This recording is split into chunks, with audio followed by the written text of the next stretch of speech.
تو سیرت رسول پر بیان و خطاب کے لیے زویا بنت فصیح کو دعوت دیتے ہیں کہ وہ آئیں اور سیرت رسول پر بیان فرمائیں. آئے دنیا میں بہت پاک و مکرم بن کر، آئے دنیا میں بہت پاک و مکرم بن کر، کوئی آیا نہ مگر رحمت عالم بن کر. زویا بنت فصیح. نحمدہ و نصلی علی رسولہ الکریم، اما بعد، فاعوذ باللہ من الشیطان الرجیم، بسم اللہ الرحمن الرحیم. مشکل تھے راستے آسان ہو گئے، دشمن یہ دیکھ کر حیران ہو گئے. رکھا میرے نبی نے دنیا میں جب قدم، پتھر بھی کلمہ پڑھ کر مسلمان ہو گئے. السلام علیکم ورحمۃ اللہ وبرکاتہ. میں آپ کے سامنے اس مختصر وقت میں محبت رسول جیسے مقدس عنوان پر گفتگو کرنا چاہتی ہوں. معزز سامعین، اس دنیا میں ہزاروں لوگ ایسے گزرے ہیں جن کو نہ تو ہم نے دیکھا ہے، نہ تو ان سے ہماری کوئی رشتہ داری رہی ہے، اور نہ ہی ہم ان سے کوئی مالی یا جانی فائدہ حاصل ہو رہا ہے. لیکن اس کے باوجود ہم ان سے محبت کرتے ہیں، ان سے عقیدت رکھتے ہیں اور ان کے تذکرے بھی کرتے ہیں. لیکن کیوں؟ ہم ان سے محبت، ان سے عقیدت اور ان کے تذکرے ان کی خصوصیات اور کمالات کی وجہ سے کرتے ہیں.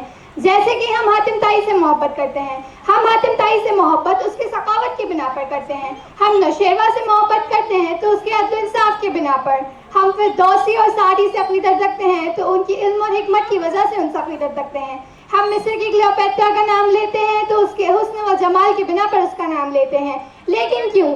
اگر ہم ان لوگوں سے ان کی خصوصیات اور کمالات کی وجہ سے محبت کر سکتے ہیں تو ہمیں نبی پاک صلی اللہ علیہ وسلم کی ذات سے محبت کیوں نہ کرنا چاہیے جو ان کمالات کا مجموعہ دی. اور یہ بھی حقیقت ہے کہ جو کمالات ان لوگوں میں پائے جاتے تھے وہ کامل نہیں بلکہ ناقص تھے، اور میرے پیغمبر کا ہر کمال کامل تھا.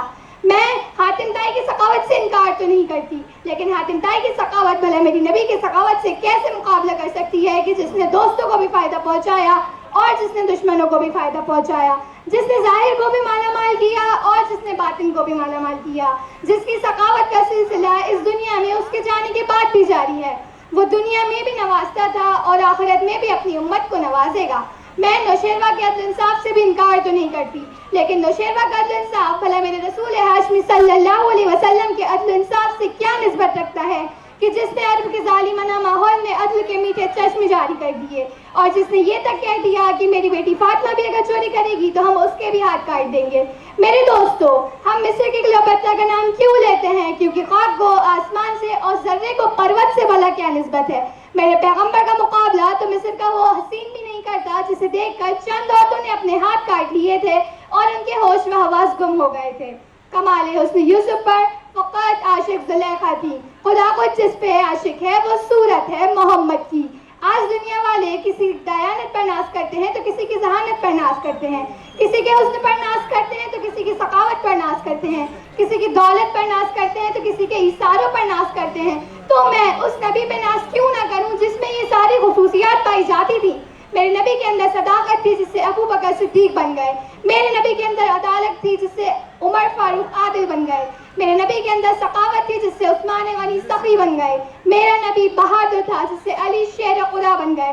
میں اس سے آگے بڑھ کر کہنا چاہوں گی کہ رب کائنات نے میرے نبی کے اندر، میرے پیغمبر کے اندر ہر وہ کمال رکھ دیا تھا جو آدم علیہ السلام سے لے کر عیسیٰ علیہ السلام تک تمام انبیاء میں فردن فردن پایا جاتا تھا. میرے نبی کے اندر آدم کا خلد تھا، نوح کی تبلیغ تھی، ابراہیم کا کامل توحید تھا، اسماعیل کا ایثار تھا، موسیٰ کا جلال تھا، ہارون کا جمال تھا، یوسف کا حسن تھا، یحییٰ کی پاک دامنی تھی. رب کائنات نے میرے پیغمبر کے اندر ہر وہ کمال رکھ دیا تھا. میں کہتی ہوں جسے حضرت محمد صلی اللہ علیہ وسلم سے محبت نہیں، اسے پاک دامنی سے محبت نہیں، اسے صداقت سے محبت نہیں، اسے شرافت سے محبت نہیں، اور جسے ان اخلاقیات سے محبت نہیں اسے انسانیت سے محبت نہیں، اور جسے انسانیت سے محبت نہیں وہ انسان نہیں بلکہ وحشی درندہ ہے. بلکہ میں تو سمجھتی ہوں ایسے دل والے انسان میں دل نہیں پتھر کا ٹکڑا ہے. اور جس انسان کے دل میں الفت رسول کی لگن نہیں، نبی کریم کی الفت کا جذبہ نہیں، ایسے دل والا انسان فاسق تو ہو سکتا ہے، فاجر تو ہو سکتا ہے، منافق تو ہو سکتا ہے، کافر تو ہو سکتا ہے، لیکن ایسے دل والا انسان مومن و مسلمان نہیں ہو سکتا. میرے دوستوں، مومن و مسلمان نہیں ہو سکتا. میرے پروردگار نے بھی فرما دیا جو رسول تمہیں دے اسے لے لو اور جسے منع کرے اسے چھوڑ دو.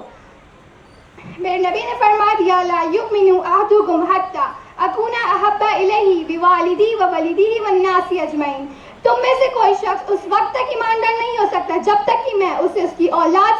اس کے والدین سے زیادہ اور سب سے زیادہ محبوب نہ ہو جاؤں۔ تو آئیے ہم اپنے گریبانوں میں جھانک کر دیکھتے ہیں کہ کہیں ہمارے دلوں میں ہمارے اولاد کے لیے، ہمارے والدین کے لیے، ہمارے عزیز و اقارب کے لیے اور اس دنیا کے لیے کہیں ان سے زیادہ محبت تو نہیں، اور اگر ہے تو اس کا مطلب افسوس کے ساتھ میرے دوستو ہمارے ایمان کو خطرہ ہے۔